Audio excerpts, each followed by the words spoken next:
Hey everyone, welcome back to another edition of PowerCore Productions and Podcastings. I'm your host, Javon Harrington. If you're new to the channel, then welcome. If you're a regular, and as always, if you like what we have to offer, then please don't forget to like, comment, subscribe, share, and hit that bell for post notifications so you can stay up to date on everything that is PowerCore Productions and Podcastings that has to come out now and in the future. Well, officially, welcome to the new year. A new slate of stories and new adventures await on the horizon. I thank you for joining me here today. And to kick off our new year, we start with this custom-made story. Naruto, King of the Clouds. What if Naruto was a cloud ninja? Now, if you haven't, please check out part 0, the prologue, so that you can get an idea of what this story is going to be before we get started. But essentially, what if the reincarnate of Ashura appeared in another village? After all, there's never going to be a guarantee that the reincarnates will always come from the Hidden Leaf village. So what if situations played out differently? And through the Namikaze clan taking their roots to another village, Naruto was born into a different environment. How will things change in the ninja world? Can Naruto still prove to be its savior? Or will a change in events lead to the ninja world's ultimate annihilation? For all this and more, stay tuned as we now begin. Naruto, King of the Clouds. What if Naruto was a cloud ninja? As always, sit back, relax, and enjoy the show.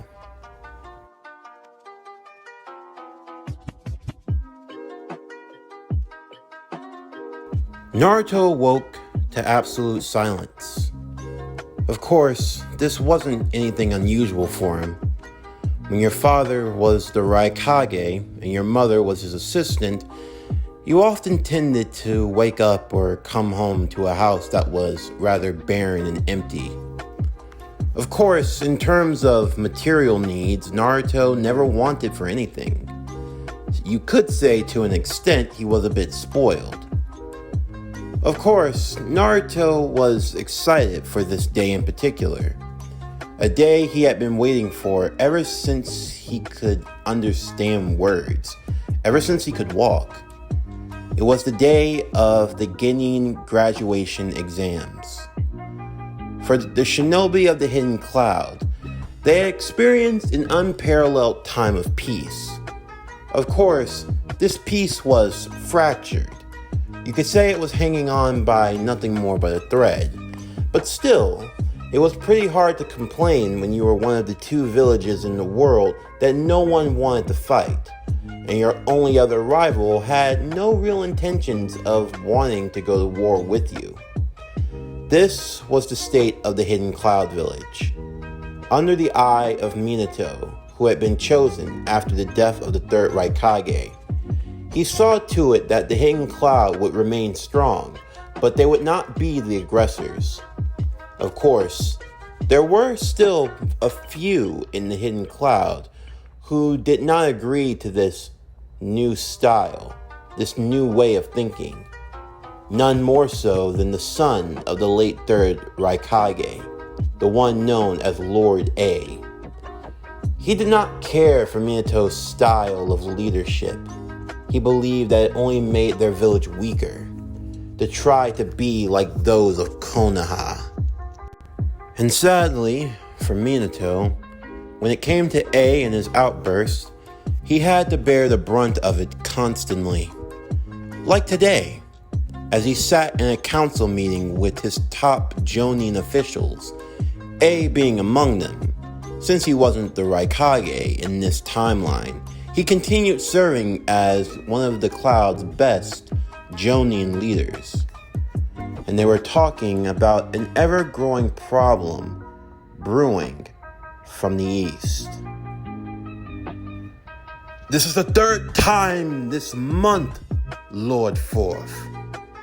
I understand, A, but they haven't provoked us yet. And so, what do you plan to do? Just wait and twiddle your thumbs? The ninja of the stone are plotting, and I, for one, cannot allow us to sit by and let them get away with their schemes. How bad has the situation become? One of the Jonin would ask. Mabui would step forward with the information she had received. According to our scouts, shinobi from the Hidden Stone village have been engaging in activity near the border between both our lands, the land of Earth and the land of Lightning.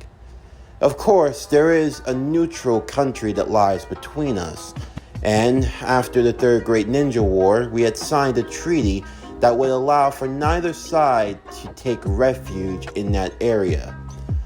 The citizens of this small nation want to remain independent without the support of either one of our nations. As a result, we can't just openly go and engage in warfare there. And yet, the Hidden Stone village has been causing a lot of stir near the border, have they? Apparently, they've been trying to get work within this small country, although the people have been declining in favor of us. We have reason to believe that they're trying to sway and force them into their servitude. If they were able to do so, they could use it to gain a strategic edge, inching over and taking the territory, absorbing it into their own country. That's precisely my point, Mabui. We cannot allow the Hidden Stone to move any further than they already have. If we don't launch in front now, then it'll only be but a matter of time. This is just like that incident with the hidden waterfall all those years ago. But those were nothing more but training exercises. Darui would chime in. You youth know nothing of the past. Everything is always what they want you to think it is. But I know better. I know for a fact that the moment we show weakness, that's when everyone crawls out of the woodwork to try us. Minato would take a deep breath. The only thing we can do now is monitor the situation. Unless the stone actually make a move, I'd like to avoid an all-out war if possible. And just why is that, Lord Forth?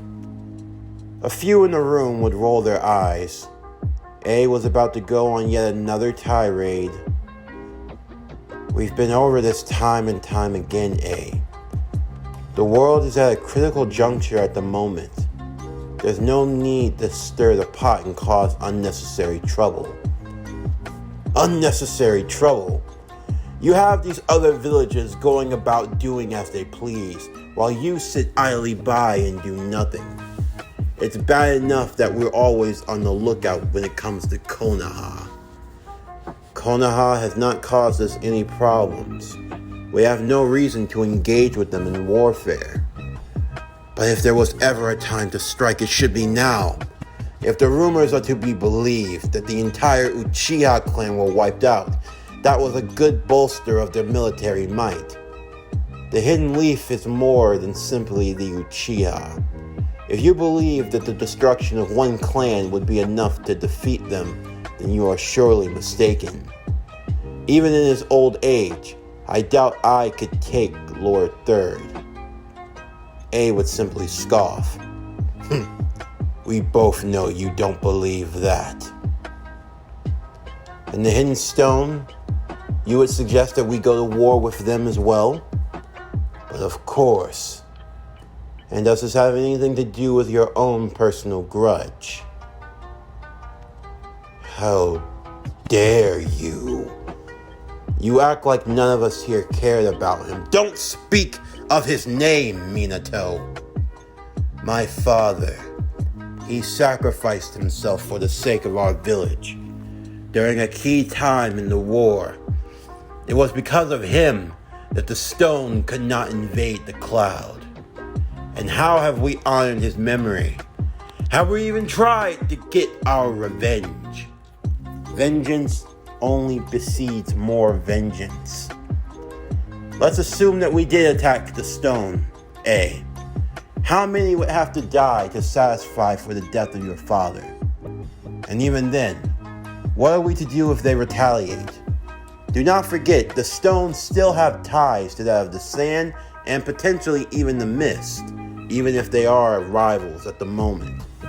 Who's to say that an all-out war between our two nations doesn't result in us being taken from under? So no, unless the stone poses a viable threat, I will not launch an offensive assault against them. And that's final. Minato stared at A, and A back at Minato. He knew that look. It meant that the conversation was over. He merely got up from his seat and stormed out of the room. Darui tried to stop him, but Minato would tell him that it was no use. Of course, A had been causing some trouble in the cloud for a while, due to his behavior and the way that he spewed his rhetoric. There were those in the cloud that almost agreed with him. Those who felt as if the cloud, if they didn't take an offensive at some point, it could be taken for weakness.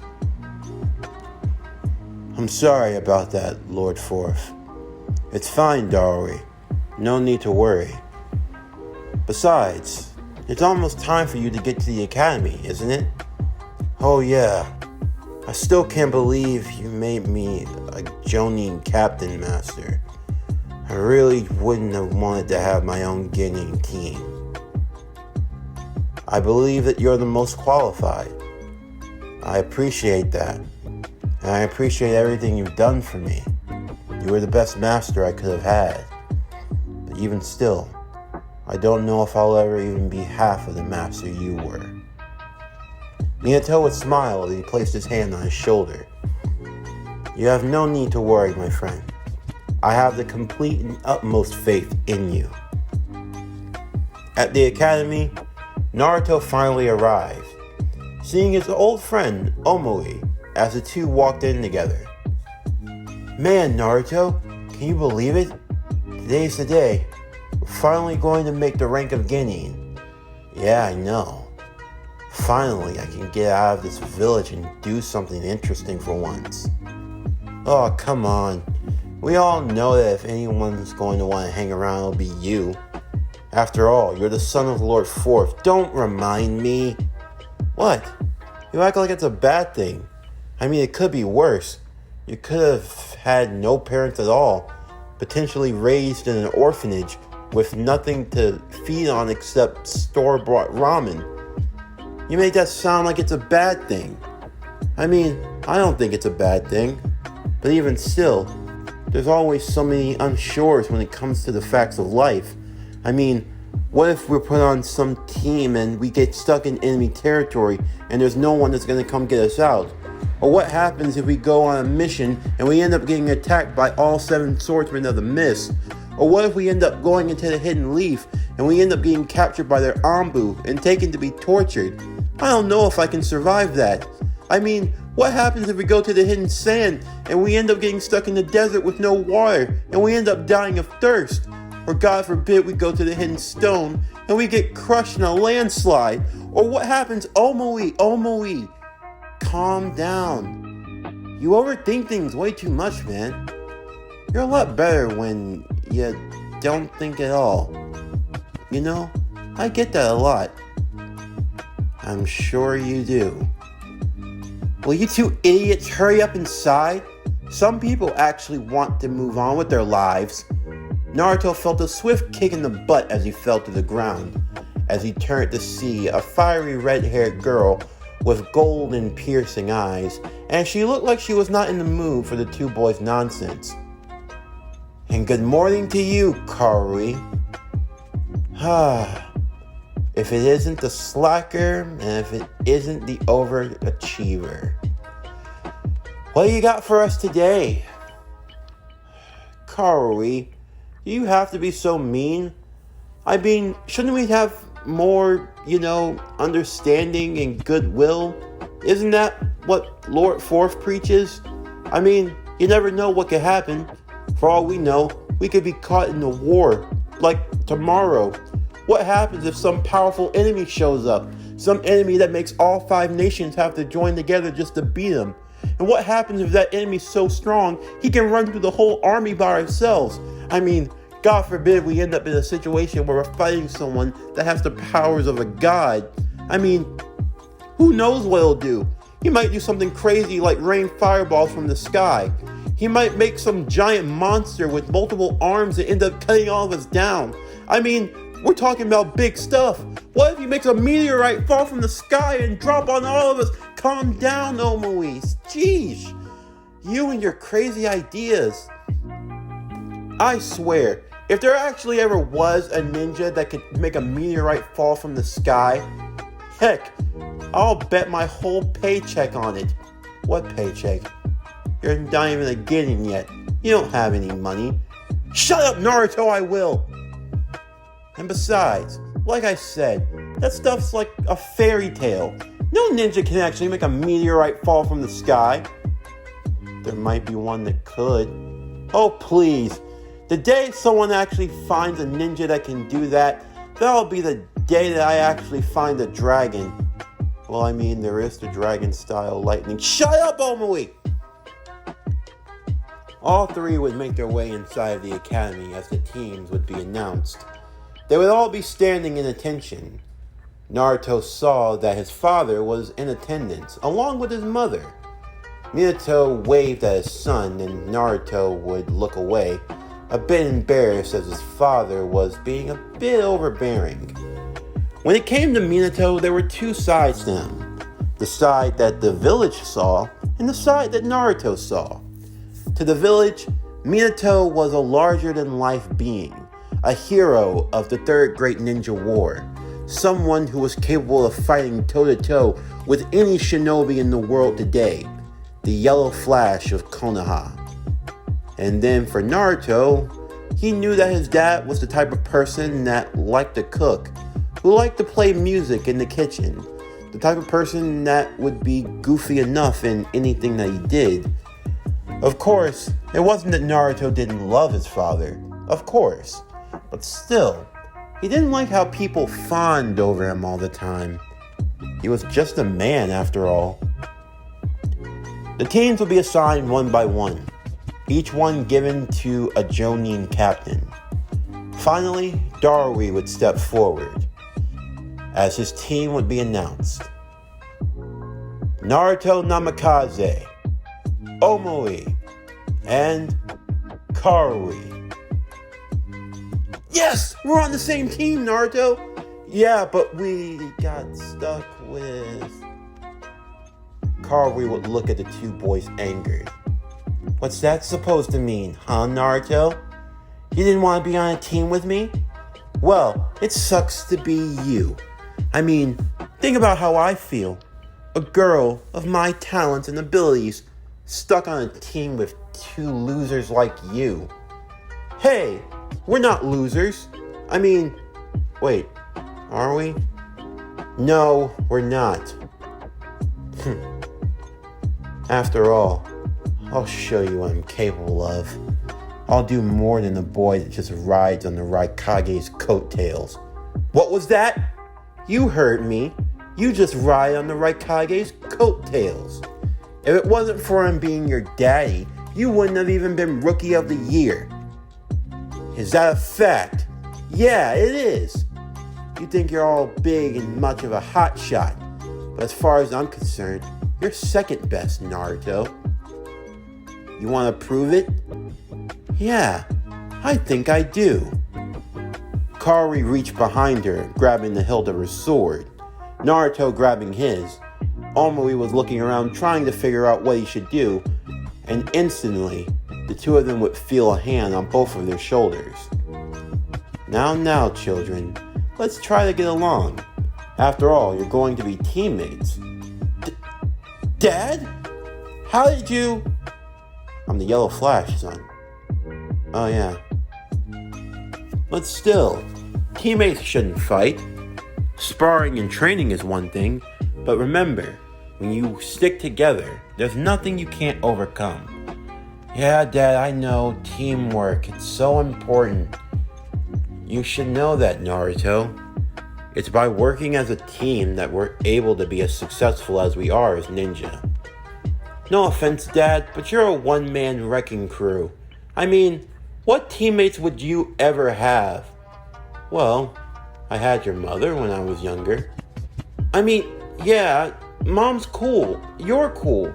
I mean, there's nothing you guys couldn't do on your own if you really wanted to. I mean, you're a hero. I've been told. But Naruto, you should know I've only gotten as far as I have because I've had people that help me. Your mother, she's more than just an assistant. She's someone that I truly love and care for. It's because of her I was able to gain the strength that I have. It's that I gained the family that I have now. That's why I have you. And then also there's B. He's my tag team partner. When we fight together, I know for a fact that there's nothing we can't overcome. Our speed and our strength, it's unmatched. Oh yeah, there's Uncle B. Wait, why isn't he a teacher? I would have loved to have him as a sensei. He has other responsibilities right now, and I can't really afford to have him being the leader of a gaining team. Oh, does this have anything to do with that rock concert that's coming out soon? Rock concert? Naruto would then pull out a pamphlet. It read, Killer Bees, Rock and Rap Concert. Minato shook his head. I told him we couldn't use that venue. What, we? You were getting involved in this? Oh, no, son. Whatever, give you, that idea. You all should, meet your, Jonin sensei. I've gotta go. Immediately, Minato would disappear in a flash, as Naruto, Karui, and Omui would meet with Darui, their sensei.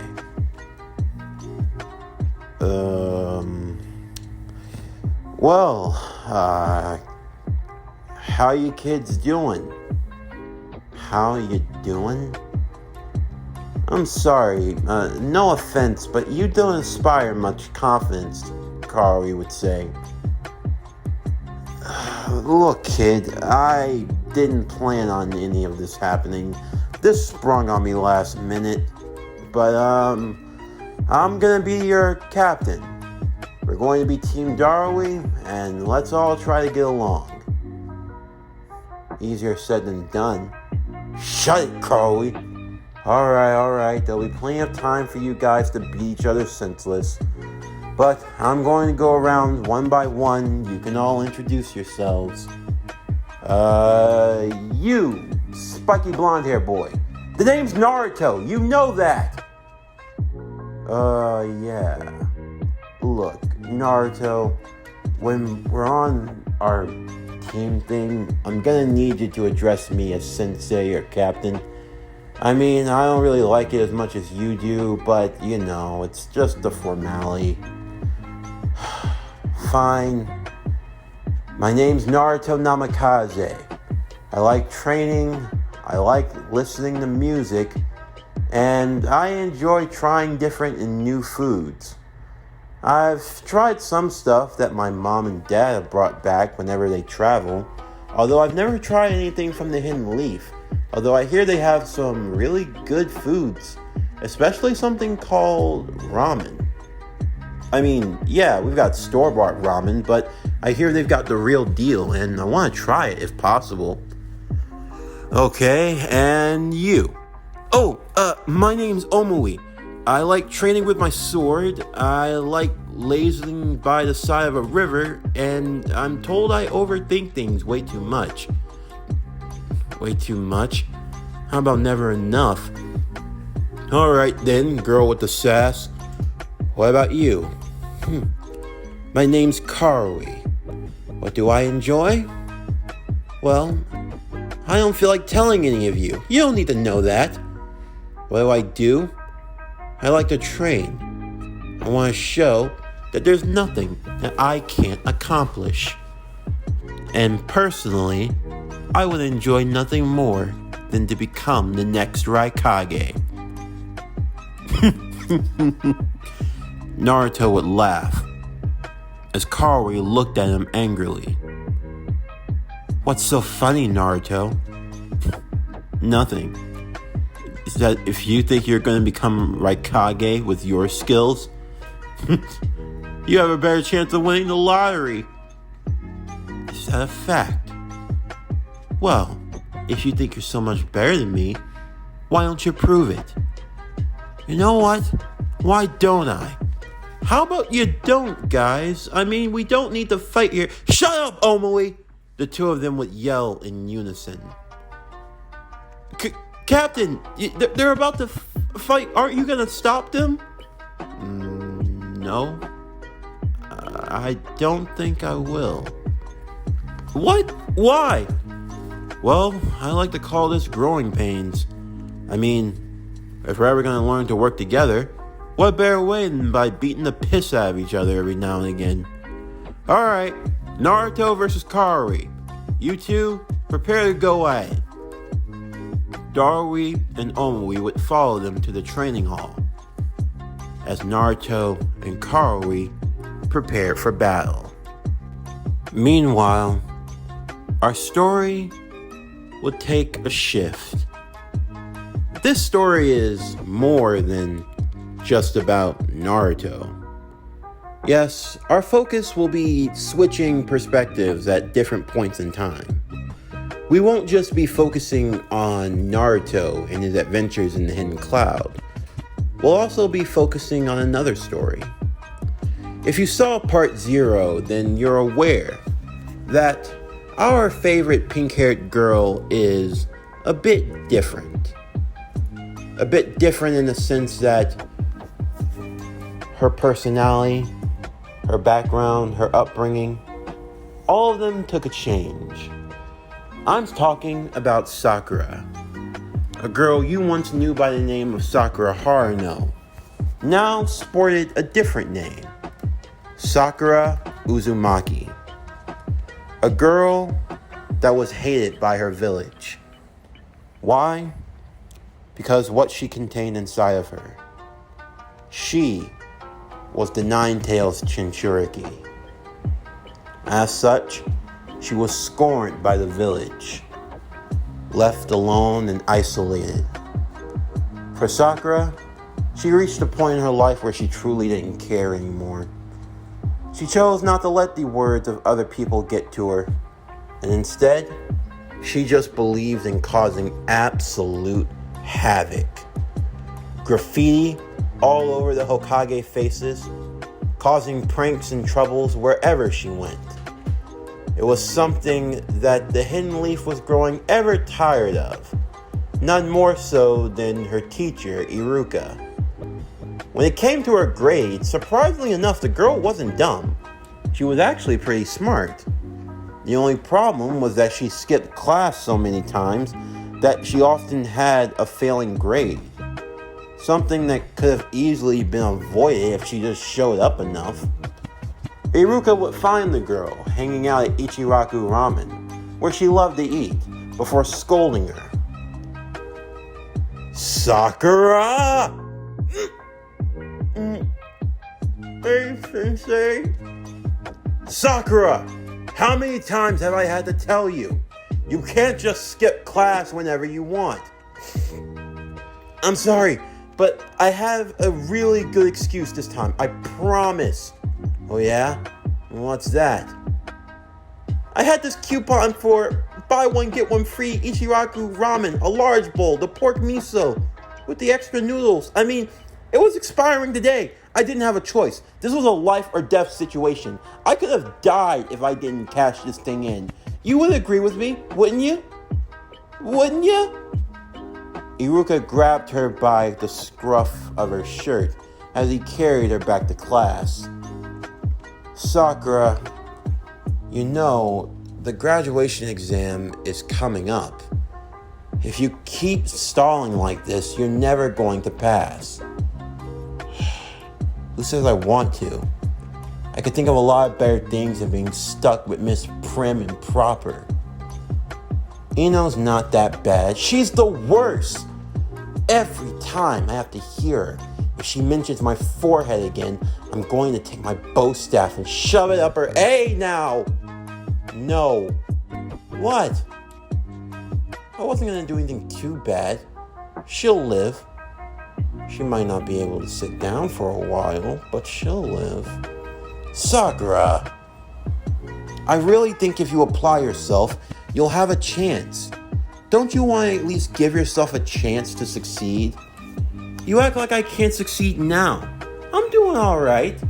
You failed the graduation exam 3 times. You really want to go for the new record of making it 4th? Look, Sakura, I can't keep watching over you forever. I know you've had a hard life. That's an understatement. But still, I have faith in you. I know you can succeed if you just give it a chance. Sakura would take a deep breath.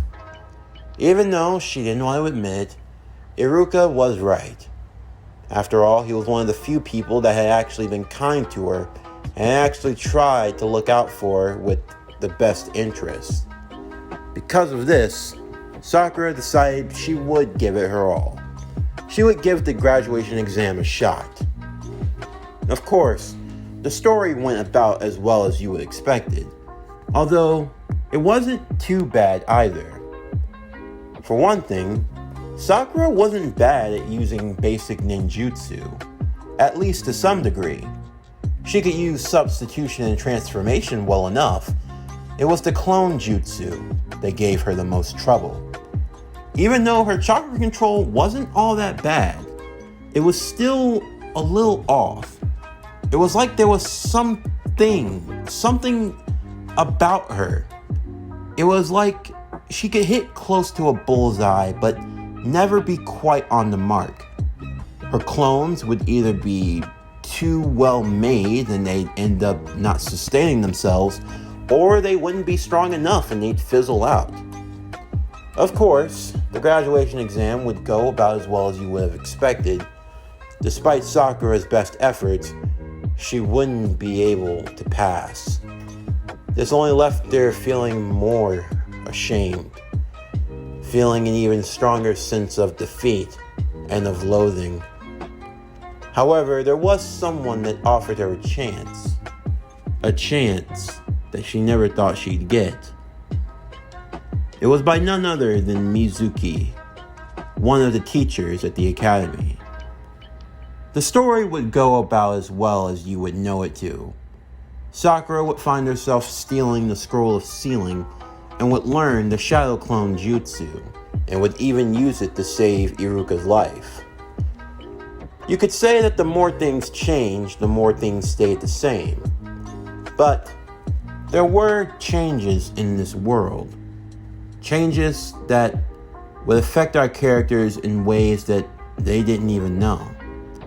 And it all started on the day that the Ginning teams were made. Iruka would go about announcing the teams one by one. Sakura arrived sporting her headband, holding up the backs of her hair. Of course, Ino was the first one to call her out for being here. Sakura more than willing to get into a war of words with the girl. Ino had won Kunoichi of the Year, although in Sakura's mind that was just on technicality. Ino would brag about how she was going to be on a team with Sasuke and how they were going to be together. Now, you might be thinking, Sakura deep down had these suppressed feelings for Sasuke, that she truly wanted to be with the true love of her life. If you thought that, you couldn't be more wrong. Sakura hated Sasuke. She hated his attitude, his woe is me emo self, the way he just acted like everyone and everything was just an inconvenience for him. It just made her sick. He always walked around acting like he was so cool. She couldn't understand what all these girls saw in him. And for Sasuke, he was perturbed by Sakura. Whenever the two of them looked at one another, she gave him a stare. It was a stare that, it was one of the few things that might actually have put the fear of God in them. It was the look of a killer. Sasuke felt more than unnerved, and honestly, if he never saw her again after today, he'd be more than happy. But life has a way of screwing you over, as Iruka would announce the teams. Team 7, Sasuke Uchiha, Sakura Haruno. What? Hold on. Iruka Sensei, why on earth are you putting me with a team with this loser? Hey, shut it, Billboard Brow. You have no right to call him a loser. He's one of the best. Best my ass. He barely won Rookie of the Year. So, he's still better than you. Sasuke, I'll gladly be on your team if you want me to. Sorry, but I can't do that. The teams have already been made for a reason to balance them out. We had to put the two best students with the worst student.